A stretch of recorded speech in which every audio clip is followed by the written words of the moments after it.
Identify the initial chemical state of the system. The question states that the copper 2 sulfate solution is saturated and is maintained at a constant temperature. Understand solubility equilibrium in a saturated solution. A saturated solution exists in a state of dynamic equilibrium between the dissolved ions and the undissolved solid solute present in the beaker. This chemical equilibrium is represented by the equation. Q34 is in equilibrium with Cu to the power 2 plus SO4 to the power 2. At a given constant temperature, the maximum concentration of dissolved ions that the solution can hold is a fixed value governed by the solubility of the substance, or its solubility product, Ksp.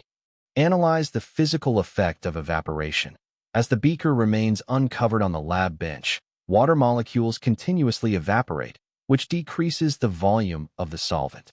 Predict the equilibrium shift, Le Chatelier's principle, if the concentration of dissolved ions were to increase due to the loss of water volume. The ion product would exceed the solubility limit, Qsp greater than Ksp.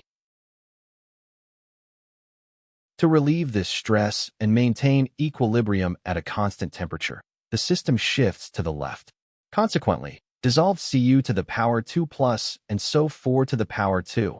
Ions combine and precipitate out of the solution as solid Q34 crystals at the bottom of the beaker.